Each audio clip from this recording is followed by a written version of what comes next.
Hello, I'm Dave Peach, and this is the Crawfordsville Peachcast, sponsored by Tri-County Bank, your community bank since 1892. See them in person or at tricountybank.net. Tri-County Bank, member FDIC, and equal housing lender.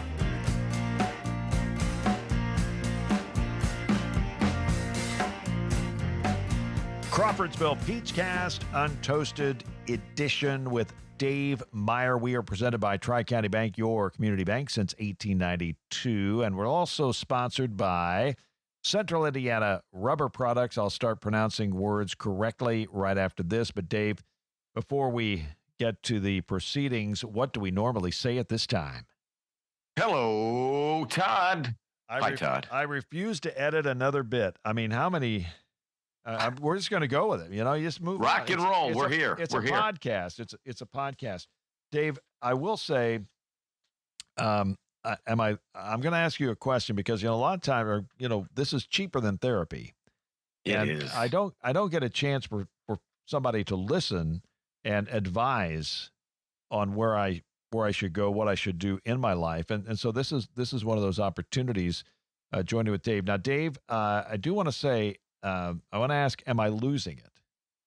And I'm not going to go into specifics, but in the last month, I have left a restaurant without paying the bill. Okay. Okay. I left a pin in a load of khakis, and it was about $150 of clothing down the old Drano, including, and here was the bad part, Dave.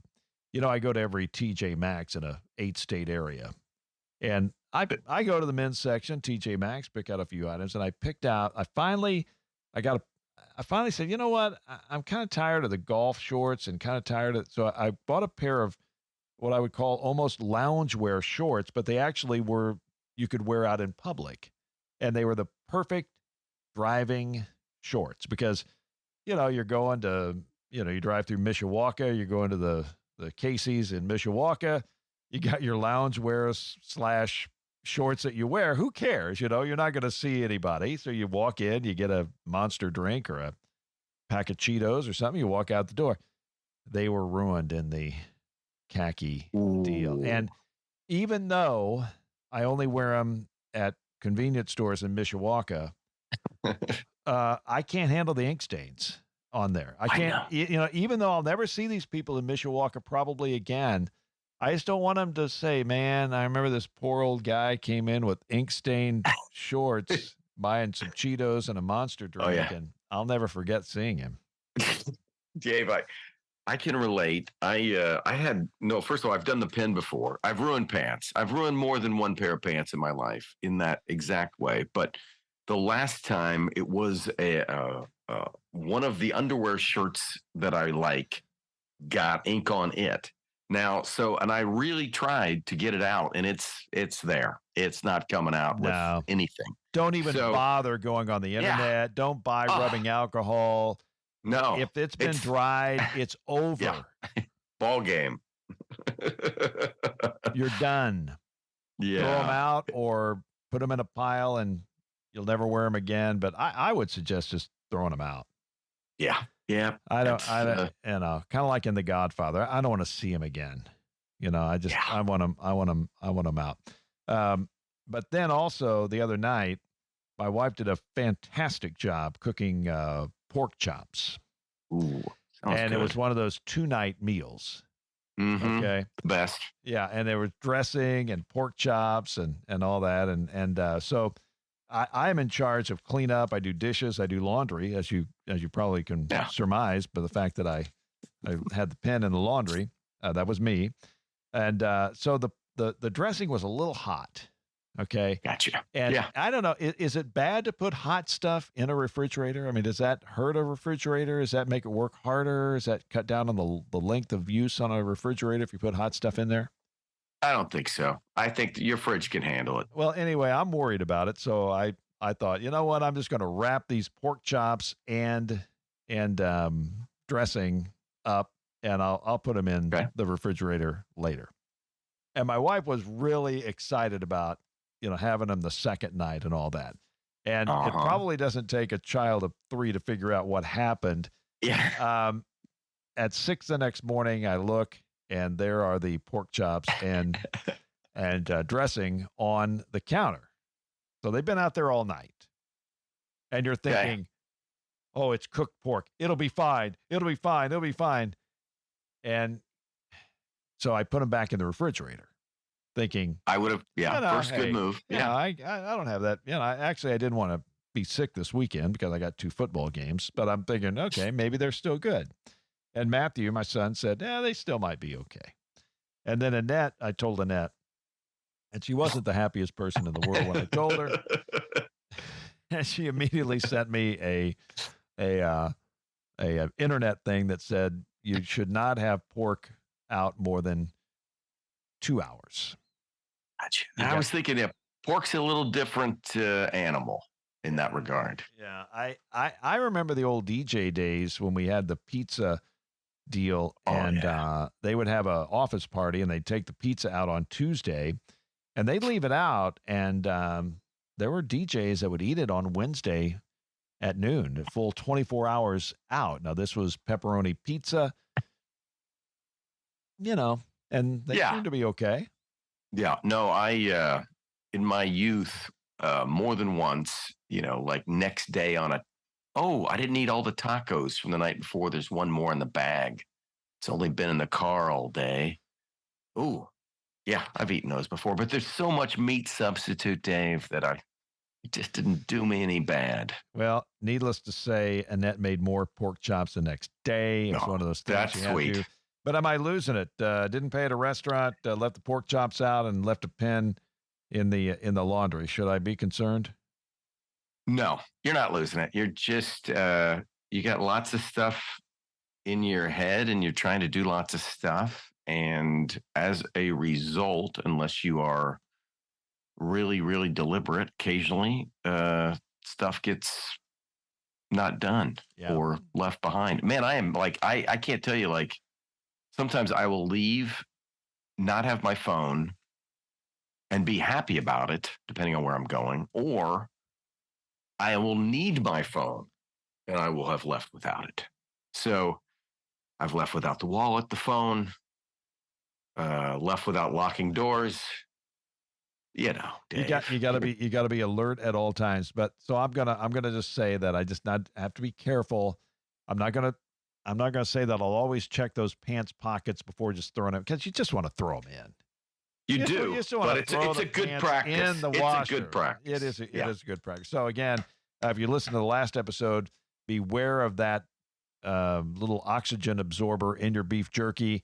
Please check your pants for pins before you put them in the washer, and please put the pork chops away a little hot in the refrigerator, and your life's going to be better.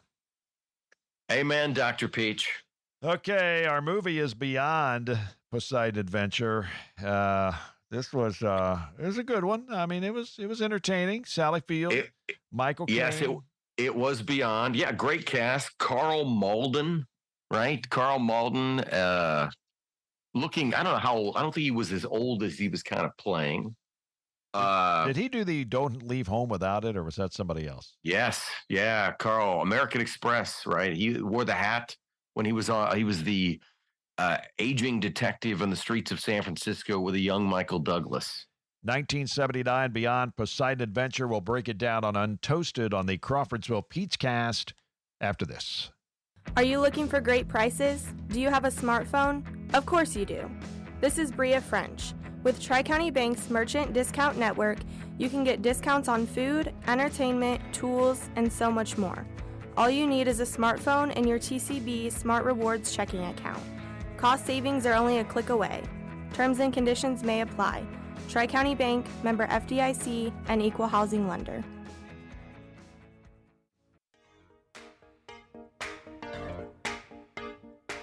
Back here on the Crawfordsville Peachcast, and we go beyond Poseidon Adventure.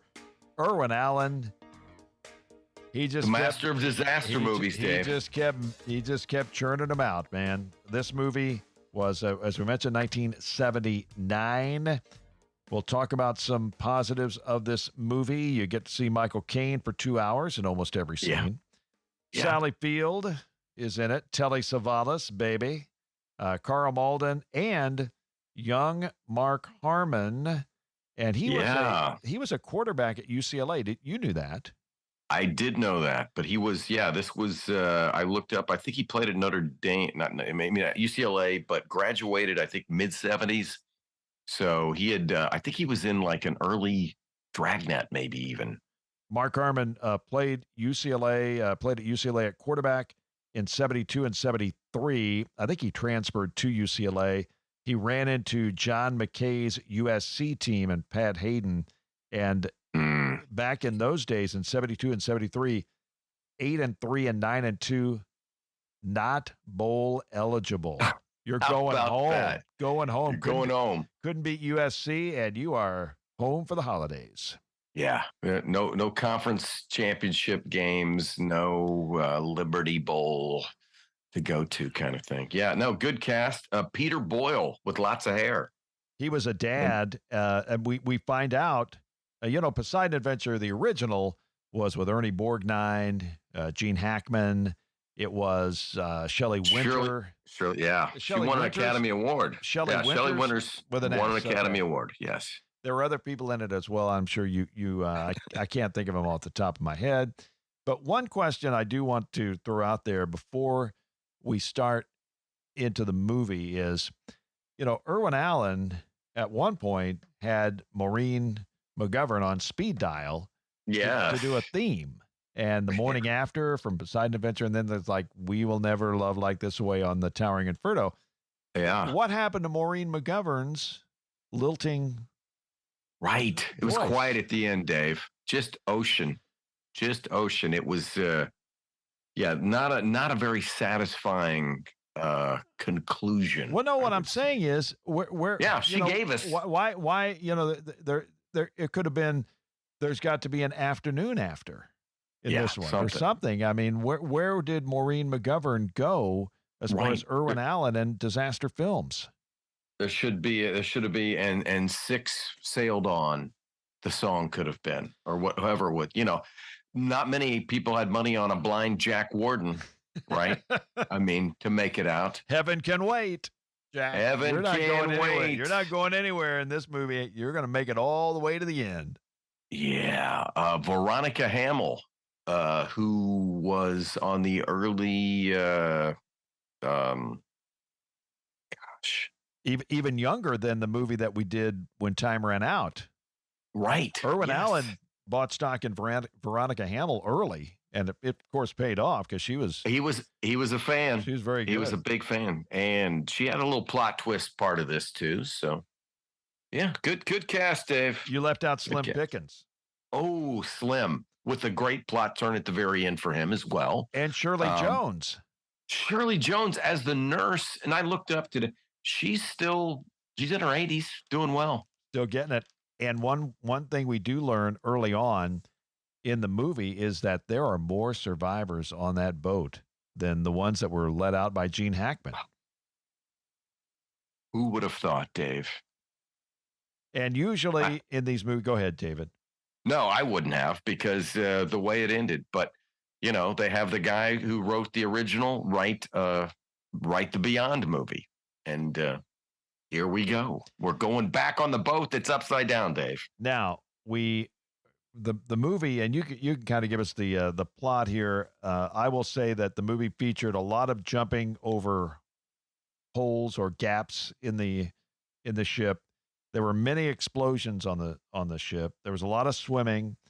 All of a sudden, when needed, machine guns just kind of dropped out of the sky. Yeah. Right there. Got the crate right here, and apparently they're loaded. They come loaded, Dave. Yeah. It's like I don't know about you, but I didn't know on boats they just had big old, but I mean, then they're ready to go. I know there's some plot involved in this, but boy, they found those machine guns and everybody knows how to use one. Would you know how to use a machine gun if somebody handed you one? No, it would probably be very heavy to me, and I would I would be afraid of it. And then just when they needed it, all of a sudden, pristine scuba diving equipment for 28 people.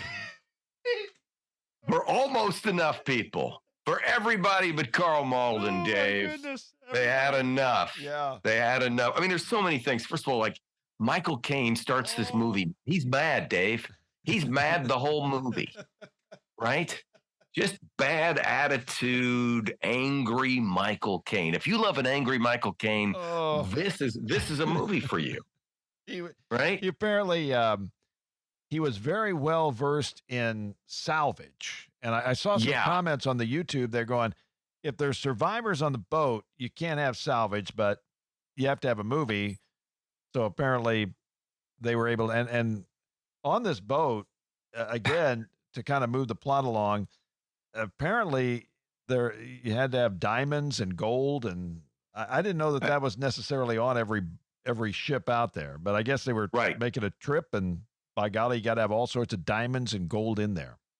Okay, here's a quick synopsis. Yep.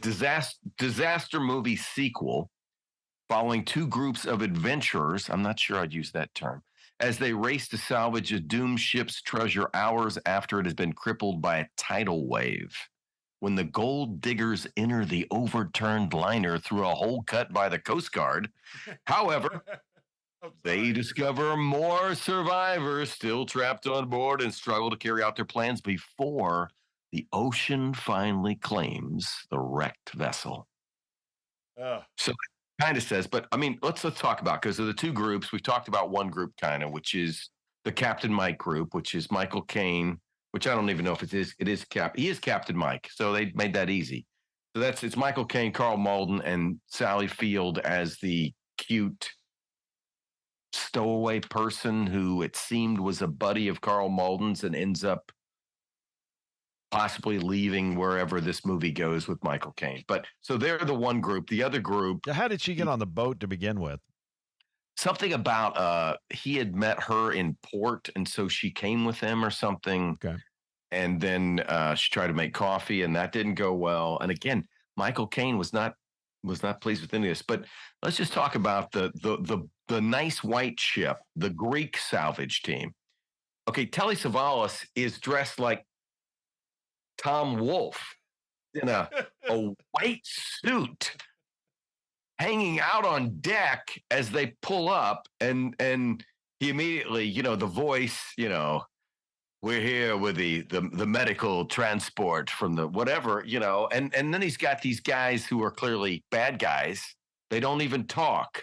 It's just Telly, and he clearly he's playing it cool and all that, and that's the whole movie. He doesn't reveal right until the very end, and what his big plot twist is what, Dave? What does he want? Well, along with the diamonds and gold and rubies and everything on this boat is plenty of plutonium.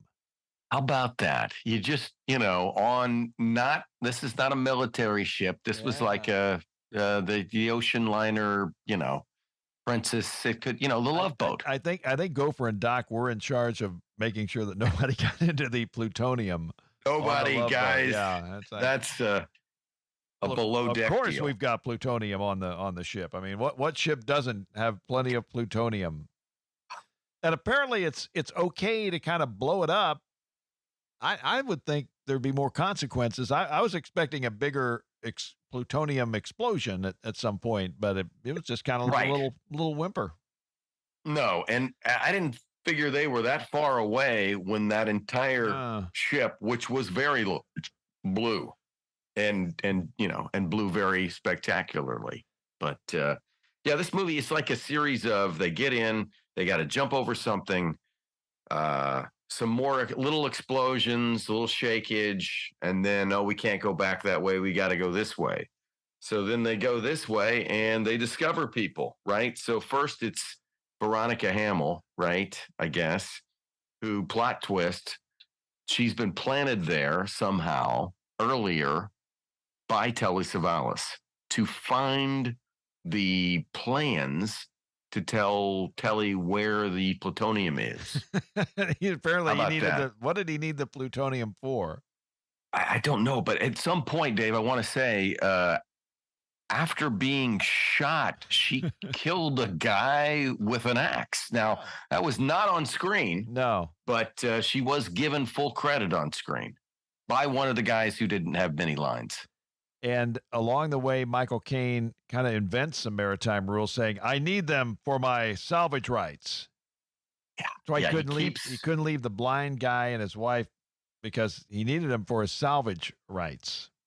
Right. So exactly. We find you're on a boat. It's a fight for survival. You're barely going to get out alive. You got a guy trying to shoot you with machine guns, and you're worried about your salvage rights. Salvage rights. It did seem a little misproportioned in that regard. So yeah, we find not only Veronica Hamill, but we find blind Jack Warden and wife. And Jack's first move is to say, listen, go without me because I will hold you down. And they say, no, as you say, we got to go with us. But Peter Boyle goes, hey, the guy's making sense, let's leave him. So Peter's, suspect of character. So anyway, we get, no, we get out of there. So then we go on, and at some point we run into, we got Shirley Jones and Slim Pickens, right? And did you notice that Shirley kept her nurse name tag on the entire movie? Hey, you never know. Somebody might ask for that. So now we're up to this many people and trying to get, through to the next place. Well, Frank is looking for his daughter. And then all of a sudden they find his daughter with Mark Harmon. And even though who was working as an elevator operator. Yeah. And again, even though we're in a desperate fight for survival on a boat with explosions and guns but Frank, or I should say not Frank Barone, or not Frank, it was Peter Boyle, right? Peter Boyle, I'm yes. sorry. He's worried that Mark Harmon may be making an advance on his daughter. I'm thinking, okay. I can see your point to worry about that, but shouldn't we worry about the machine gun people and the explosions, and then maybe we can worry about him courting your daughter? It was misplaced, Dave. Yeah. Very misplaced. And you want to also go, hey, Peter, this guy did save your daughter, and he's a fairly good-looking guy. I know that if he's an elevator operator, he doesn't sound like there's a dowry involved, but in the end, he's trying to take her back to Iowa. But he looks like Mark Harmon at age 25 years old. A young Mark Harmon, Dave. So at some point, though, Father Peter redeems himself with one of the magically appearing rifles by I can't get over that. Right, exactly. By running at the guys, he takes out one of the henchmen, Telly's henchmen, but he goes down, and he has a pretty good death scene with his daughter. Sweaty face, beads of sweat as he's saying, go live. But Carl Malden got no death scene, Dave. No, he just kind of got left behind. He's got left behind. So, maybe Peter had that in his contract. But I want to go, well, how's this going to end? Because we have more gunfire, more explosions. A lot of people treading water in the ocean, which apparently is a lot easier than I would think. It's like, hey, you guys just sit over there for a second. That current thing, you don't seem to be bothering you. No big deal. You just tread water over here. I'll fix the boat over here with Sally Field. Oh, so good. And then at some point, it's like the porthole's gonna blow, And of course, Dave, it blew. Yes. And then somebody said, if we get out of here, and I don't even know what came after that, but that was, it was if we get out of here alive, I'm going to kill you, was one of the lines that I did write down. Yeah. Didn't fully get, I will say, so Wilbur was the name of Carl Malden. Reminds me of Charlotte's Web, the pig. Yes. But Wilbur dies. They shoot Slim Pickens. Well, right? Now that was one of my favorite. I was going to call that line out because they're swimming from the boat. They're swimming from the Poseidon to the boat that is captained by Michael Caine. And it has a woman's name. It's like Jenny. Jenny. Yeah. So Telly is up on top of the boat or top of his boat or whatever. And here's poor Slim Pickens, who we find out is not really a millionaire. He's just a ham and egger from Texas. He's swimming, and Telly screams out, "Shoot the old guy! Shoot the old guy!" Why? Oh, he's a bad man, Dave. He has no plutonium on him. No, he is swimming with one wine bottle in his hand. And I got to believe there was, he was treading. I got to believe he was walking in the water, actually. There were guys underneath with, boards. I forgot about the wine bottle. Yeah, he was carrying around a wine bottle that he found. One wine bottle. That was his, because he knew about wines. And he went down hard. He got shot in the back a bunch. Yeah, shoot the old guy. I mean, Telly he was really a heavy. He was about as heavy as you get.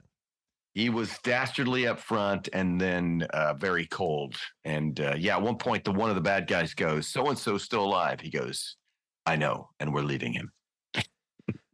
Well, David, as what does it all mean? What does Beyond Poseidon Adventure mean? I think it means if you come across an empty ocean liner that's upside down, leave it alone. Keep going. Don't go in. Don't pine over what riches might sit in the bowels of this upside down boat. But there may be something else. It's a bad movie, Dave. I don't know if we can give it any stars because there were a lot of stars in it. I will say, according to Sally Field, this is her number one movie that she, quote, least favorite of her movies. And she openly says she did it for the money. Well, it was I would call it a B+ cast, wouldn't you? Not a B, not B list. I'd say B+. Young Mark Harmon, I assume the people next time will fly as opposed to taking a boat. Yeah, I would hope so. And gosh, who knows about those kooky characters as they are sailing off into the sunset after watching the big boat blow up without, as you noted, any kind of nuclear aspect. No big deal. No big deal. Don't worry about it. Plutonium. It's totally safe to be around. Beyond Poseidon Adventure, 1979. We're back to wrap up the Crawfordsville Peach Cast after this. Central Indiana Rubber Products provides the power for you. Central Indiana Rubber Products, or CIR, keeps farm equipment and local manufacturing processes running with gaskets, belts, seals, and O-rings, among a variety of other products and services. Employee-owned and always customer-focused. Central Indiana Rubber Products, 989 West, 83 North, Crawfordsville, and at indianarubber.com. Central Indiana Rubber Products, or CIR, power for you.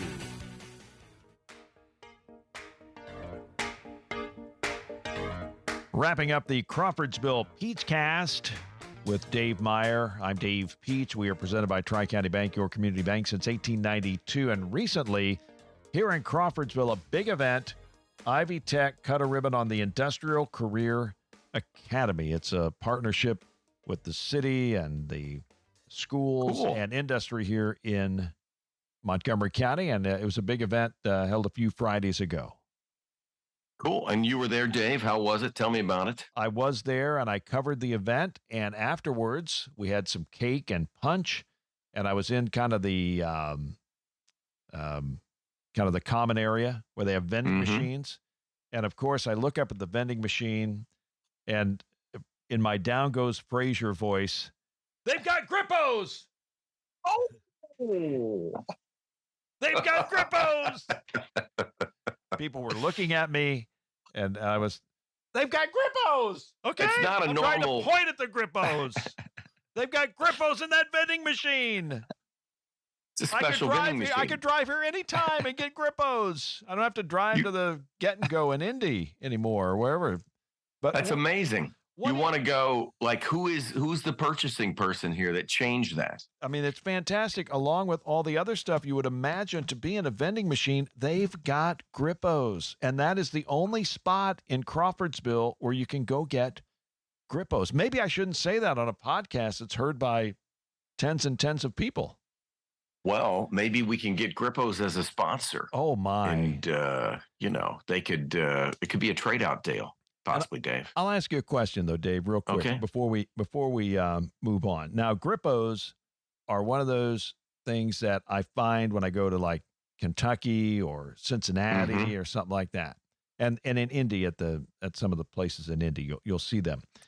If Grippos were available at all the stores here locally, would they have the same type of allure appeal to me? Yeah, no, that's go back to way back before we were of legal drinking age. Coors beer, right?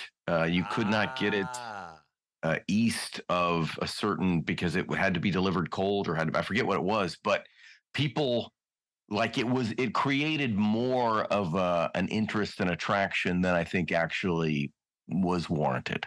People would say, hey, Bill's got some Coors. Yeah, exactly. And I think, but Grippos they're good. I mean, there's a different taste, and I think the name, there's a combo there that makes them unique. We're talking mainly about the barbecue Grippos. That's what I'm thinking. Barbecue chips. Yeah, which I think are probably the belle of the Grippo ball. But they've also got pretzels, which are known for having the most amount of salt that you can actually put on some sort of baked thing. See, that's good, Dave. I grew up on, Charles chips, Dave, where, the salt content would gather in the bottom. And then if you were the lucky guy to get the last one, you just tip it up like it's soup, Dave.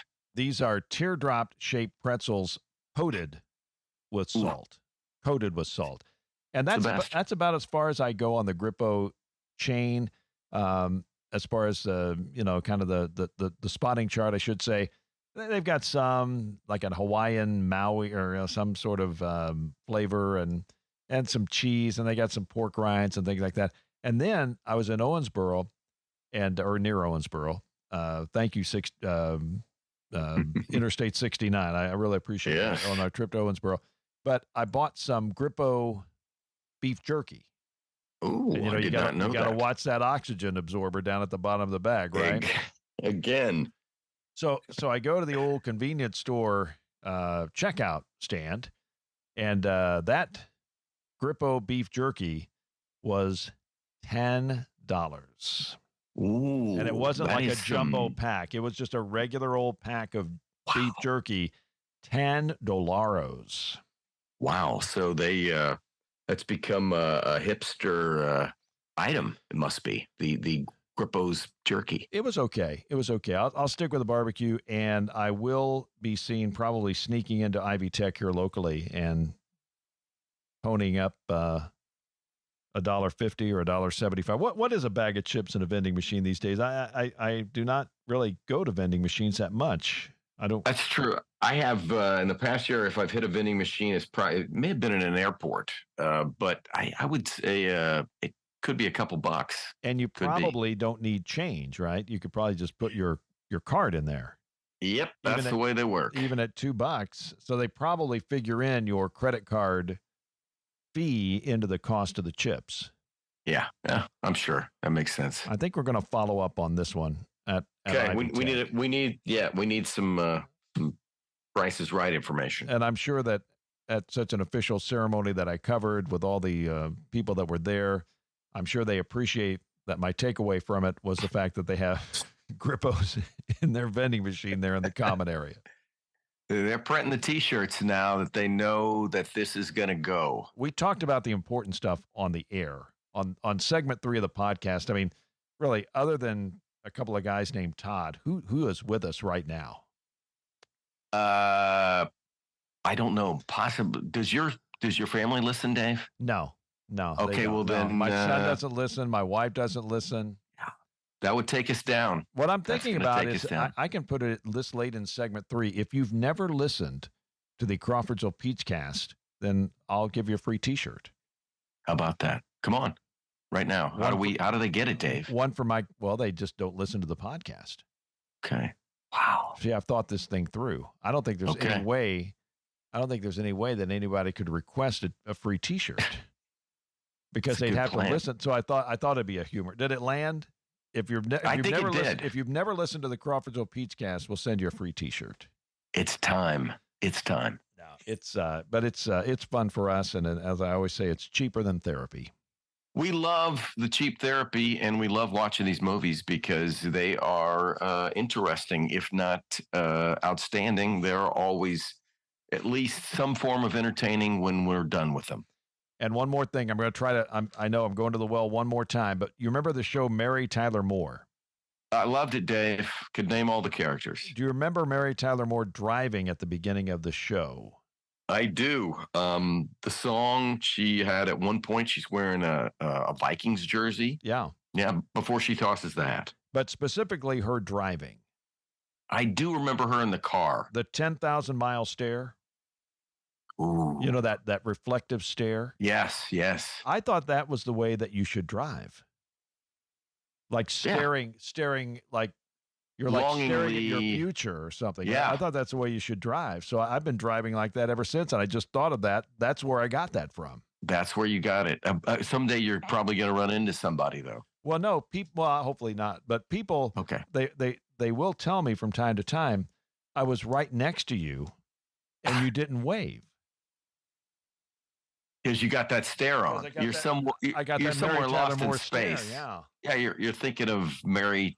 Yeah, you're thinking of a good Murray line, or there's some great Lou Grant lines. Yeah. And Georgette, Gordy. Remember Gordy the weatherman? Gordy, yeah. What I'm thinking, Dave, is maybe I should just wave at everybody while I drive, and then I wouldn't have to worry about it. Nobody would ever say I didn't wave at him because I just wave at everybody as I'm driving. It's never a bad plan. No. I mean, if it's safe, we'll give it some thought here as we do the Mary Tyler Moore 10,000-mile stare.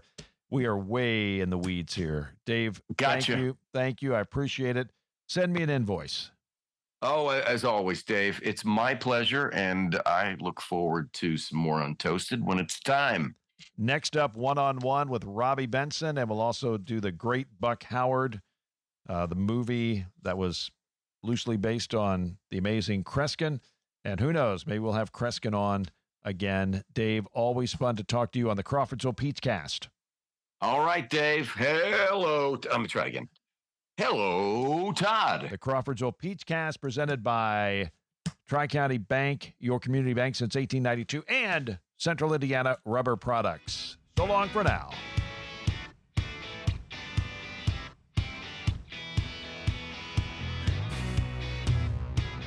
Thanks for listening to the Crawfordsville Peachcast, sponsored by Tri-County Bank, your community bank since 1892. Tri-County Bank, member FDIC, and equal housing lender.